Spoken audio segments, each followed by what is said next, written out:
కాపు సంక్షేమ సేన అధ్యక్షుడు చేగొండి హరిరామ జోగయ్య లేఖ రాశారు.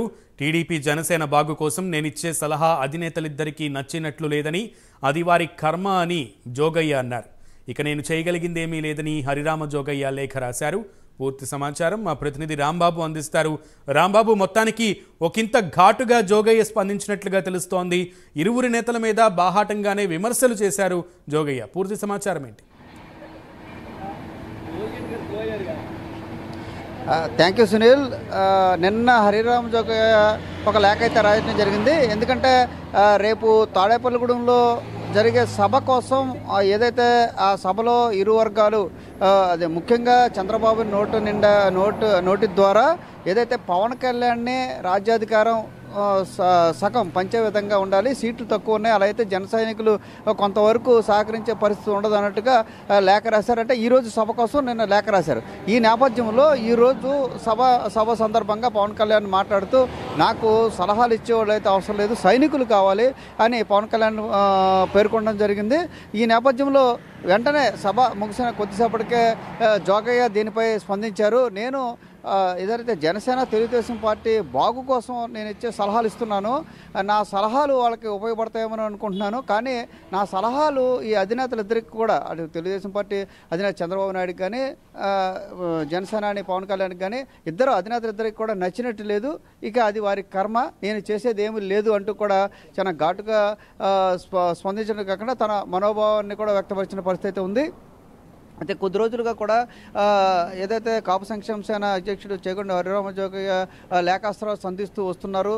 సీట్లు విషయంలో కూడా, పొత్తు విషయంలో కూడా, పొత్తు అనేది ఒక ధర్మబద్ధంగా ఉండాలి. అదే రకంగా ఏదైతే తెలుగుదేశం పార్టీ జనసేన మధ్య సీట్లు పంపకాలు కూడా పొత్తులో ఒక ధర్మబద్ధంగా వెళ్ళాలి అనేది ఆయన సూచనలు చేస్తూ వస్తున్నాడు. ముఖ్యంగా గోదావరి జిల్లాలో సామాజిక వర్గం వారీగా కూడా ఎక్కువ సీట్లు ఇస్తే బాగుంటుంది అని కానీ, అదే రకంగా ఎక్కడెక్కడ సీట్లు ఇస్తే ఎవరెవరికి ఇస్తే బాగుంటుందని కానీ, గతంలో ఏదైతే జనసేన పోటీ చేసినప్పుడు 61 నియోజకవర్గాల్లో 10,000కు పైగా మెజార్టీ వచ్చిన సందర్భాల్లో ఆ సీట్లు కూడా కొద్దిగా అందులో అక్కడ ఆర్థికంగా సామాజిక పరంగా బలమైన వారికి ఇస్తే బాగుంటుందని గత దాదాపుగా సంవత్సర కాలంగా సలహాల రూపంలో లేఖాస్త్రాలు సంధిస్తూ వస్తున్నారు. అటు ప్రత్యక్షంగా పరోక్షంగా కూడా లేఖాస్త్రాలు ఇస్తున్నారు. మరోపక్క తన లేఖాస్త్రాలు జనసేన అధినేత చూసినా చూడకపోయినా మాత్రం నేను ఆయన బాగు కోరి ఆయన పట్ల ఉన్న తన ప్రేమభావంతో నేను లేఖలు రాస్తూనే ఉంటానని కూడా గతంలో జోగయ్య చెప్పడం జరిగింది.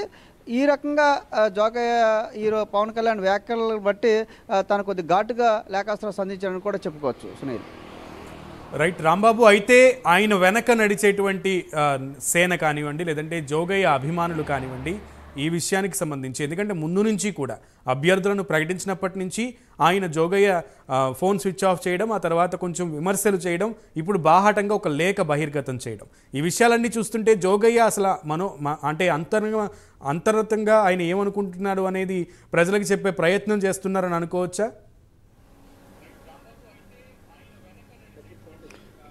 అనుకోవచ్చు ఖచ్చితంగా.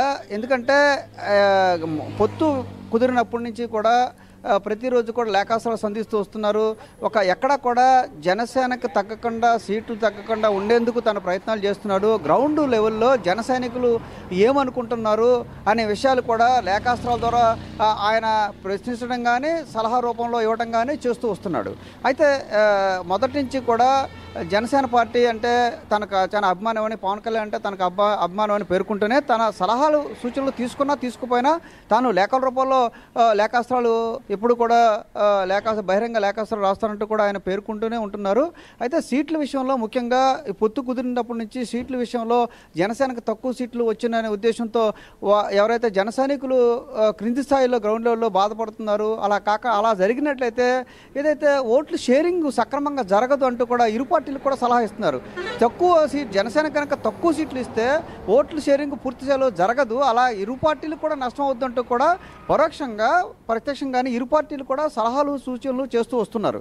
మొన్న 24 సీట్లు జనసేనకి ఇస్తామంటూ కూడా చంద్రబాబు ప్రకటించిన తర్వాత కూడా ఏదైతే బడుగు బలహీన వర్గాలను కలుపుకుంటూ కాపులు వెళ్లే పరిస్థితుల్లో ఒక జనసేనాని ఒక రాజ్యాధికార శక్తిగా, రాజ్యాధికారం చేపట్టే దిశగా అందరూ ఊహించుకున్నారు. అతను నిజాయితీ కలిగిన వ్యక్తిగా కాబట్టి అందుకే పవన్ కళ్యాణ్కి కనీసం పవర్ షేరింగ్ ఉండాలి.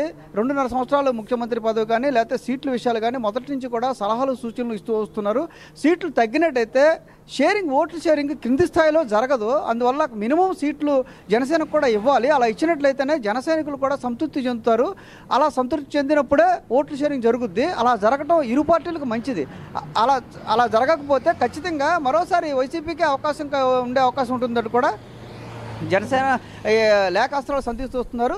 కొద్దిసేపటి క్రితం పవన్ వ్యాఖ్యలకి జోగయ్య గారు బాధపడినట్టుగా కూడా అర్థమవుతుంది. దీంతో ఇక వారి కర్మ అంటూ దాన్ని ముగించడం జరిగింది.